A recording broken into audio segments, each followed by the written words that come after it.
흑마지도 자격 기출문제 한개 풀기 2022년 마학 2부 시작하겠습니다. 34료를 흩뿌리는 악벽을 고치기 위한 조치로 옳지 않은 것은 1. 말에게 입마개를 씌운다. 2. 입구가 오목한 사료통으로 바꿔준다. 3. 사료통에 사료를 일부만 넣어준다. 4. 사료통에 소금블록 같은 덩어리 물체를 넣어둔다. 정답은 1번이고요. 사료를 흩뿌리는 버릇은 저는 시험에 처음 나온 것 같아요. 뭐 이렇게 보면 그동안에 뭐 중요하다고 했던 부분에서만 나오다가 아예 틀려보라고 막 그렇게 된 문제가 아닌가 좀 이런 생각이 처음에 좀 들었고요. 그래도 좀 이렇게 생각하면서 문제를 풀면은 조금 더 정답에 가까운 답을 할 수 있지 않았을까 좀 생각을 해봅니다. 그래서 책에는 처음엔 사료 일부분만 사료통에 줍니다. 그래서 그 사료통 바닥에 깔릴 정도만 살짝 주면 또 그걸 뿌리진 않을 테니까 이렇게 많이 쌓아 있으면 말이 이제 입으로 해서 뿌릴 테니까 그 사료의 일부만 준다. 이게 처음 방법이고 두 번째 방법은 밥통을 바꾸는 겁니다. 그래서 입구가 오목한 밥통에 밥을 주면 흩뿌려도 밥이 그 멀리 퍼지지 않을 테니까 사료가 그렇게 주는 거고요. 세 번째로는 밥통을 가로질러 막대기를 대는 방법이 있습니다. 이제 그 방법 같은 경우에는 어쨌든 막대기가 신경 쓰여서 이렇게 하다 보니까 오히려 사료를 이렇게 하지 않는 방법, 흩뿌리지 않는다 이런 방법이고요. 네 번째는 밥통에 소금블록 같은 커다란 덩어리 물체를 넣어두는 것도 같은 효과, 그래서 막대기 되는 거랑 비슷한 효과인 거죠. 그런 걸 하는 방법이 있고 이렇게 해도 안 된다라고 하면은 그 천상 바닥에 줘야죠. 뭐 방법 없죠. 그리고 뭐 이거 시험에 안 나올 것 같긴 한데 뭐 그런 것도 있어요. 플라스틱 밥통 같은 경우에는 그 밥통을 깨버리는 말들이 있거든요. 이런 경우에는 뭐 그 콘크리트로 된 걸로 바꾼다거나 아니면은 아예 그냥 바닥에 주는 방법 뭐 이런 것도 있는데 어쨌든 요 문제에서는 그러면 말에게 입마개를 씌운다 이런 내용이 있는데 그냥 저는 상식적으로 입마개를 씌우면 밥을 어떻게 먹죠? 뭐 이렇게 해서 풀 수 있지 않았을까 생각됩니다. 30일 다음 설명에 해당하는 것으로 옳은 것은 말과 얼룩말이 교배하여 생산된 잡종이다. 질병에 대한 저항력이 강하여 아프리카에서는 역용 등으로 활용된다. 1. 노새 2. 버세 3. 제브로이드 4. 당나귀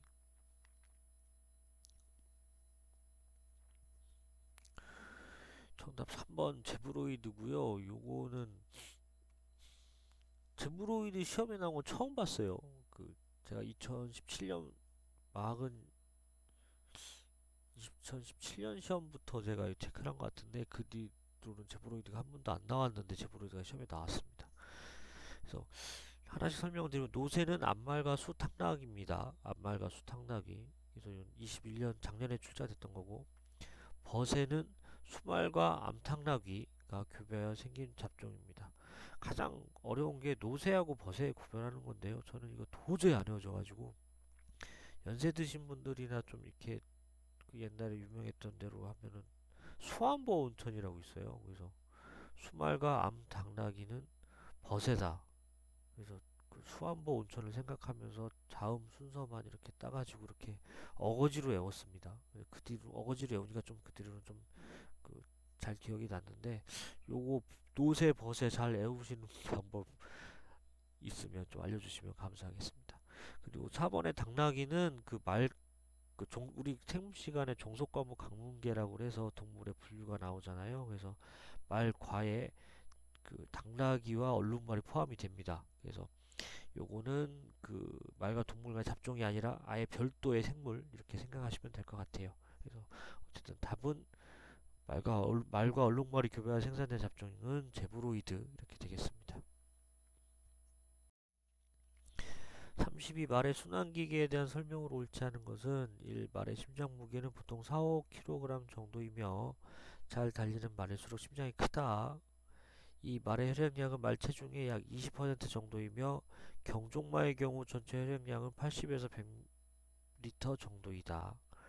3. 혈액 및 림파액이 흐르는 기관을 통칭하여 순환기계라고 하며 심장, 혈관, 혈액, 임파절, 임파관 및 임파액 등을 통칭한다. 4. 임파관과 임파선은 온몸에 퍼져 분포하고 있고 병균 등 몸에 해로운 물질이 침입하면 차단하고 파괴하는 역할을 한다.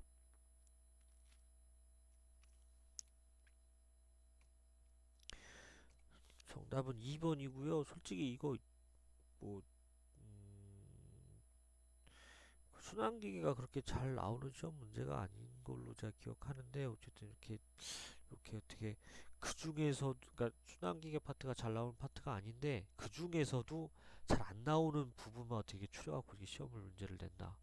점점 승지사도 이게 점점 시험이 어려워지는 거 아닌가 좀 이런 걱정이 좀 되네요. 음, 답을 설명을 드리면은 말의 혈액량은 말 체중의 10% 정도입니다. 그래서 경종마 같은 경우에는 그 전체 혈액량이 40에서 50리터 정도고요. 그래서 일반적으로 말이 이제 400에서 500kg다라고 하면은 그것도 큰 건데 어쨌든 그거 10% 정도면은 40에서 50리터가 되겠죠. 그렇게 생각하시면 날 것 같고요. 저는 이거 솔직히 그 1번하고 2번이 헷갈렸는데 사람의 혈액량이 8%거든요. 그래서 말이 아무리 혈액이 많아도 그렇게 많을까 싶어서 2번으로 찍었는데 운 좋게 맞았습니다. 어쨌든 뭐 그렇게 보시면 안 될 것 같고요. 어쨌든 말의 혈액량은 말체중 10% 정도 되고 경종마의 경우 전체 혈액량은 40에서 50리터 정도다. 요거 기억해 두시면 좋을 것 같습니다. 33 말의 호흡기계에 대한 설명을 옳은 것은 호흡기계는 상부호흡기계와 하부호흡기로 나누며 상부호흡기는 콧구멍 비도 좌우기관지로 구성된다. 이 숨을 쉬는 원리는 흉곽이 좁아지면 숨을 들이마시고 흉곽이 넓어지면 숨을 내쉰다. 3. 말이 안정상태일 때 호흡수는 보통 8에서 16회 정도이며 전력질주 시 호흡수는 최고 120회이다. 4. 경주마의 휴식 중 1회 호흡량은 4에서 7리터이며 운동 시 폐가 확장되어 최대 10리터까지 늘어난다.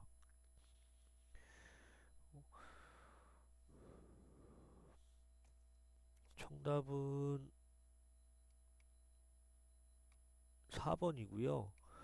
그 보시면 호흡기계에 상부호흡기와 하부호흡기가 있는 건 맞는데 이제 상부호흡기는 콧구멍, 비도, 인도, 후두 기관이고요. 하부호흡기는 좌우 기관지, 좌우 폐장이 되겠습니다. 그래서 쉽게 하면 갈비뼈 안에 있으면 하부호흡기고요. 갈비뼈 밖에 있으면 상부호흡기입니다. 그래서 1번 같은 경우에는 그 좌우 기관지가 그 하부호흡기에 해당하는데 상부호흡기라고 했으니까 틀린 거고요. 숨 쉬는 원리는 흉곽이 좁아지면 숨을 들이마시고 이상하죠? 흉곽이 좁아지면 숨이 나가겠죠. 흉곽이 넓어지면 숨을 들이마시고 이렇게 되겠죠. 이렇게 숨을 쉬어보면 이렇게 알 수 있을 것 같고요. 그 3번 같은 경우에는 말이 안정상태일 때 호흡수는 보통 8에서 16회 정도이고 전력질주 호흡수는 최고 180회까지 증가를 합니다. 180회. 그래서 그 120회가 아니다. 180회다. 이 부분 챙겨보셔야 될 것 같고요. 그 다음에 4번은 요거는 맞는 겁니다. 경주마의 휴중 1회 호흡량은 4에서 7리터이며 운동 시 폐가 확장되어 최대 10리터까지 늘어난다. 이렇게 되겠습니다. 그래서 정답은 4번이 되겠습니다. 승마지도사 자격 기출문제 한끼 풀리 2022년 마학 2부를 마치겠습니다. 도움이 되셨다면 구독과 좋아요 부탁드립니다. 감사합니다.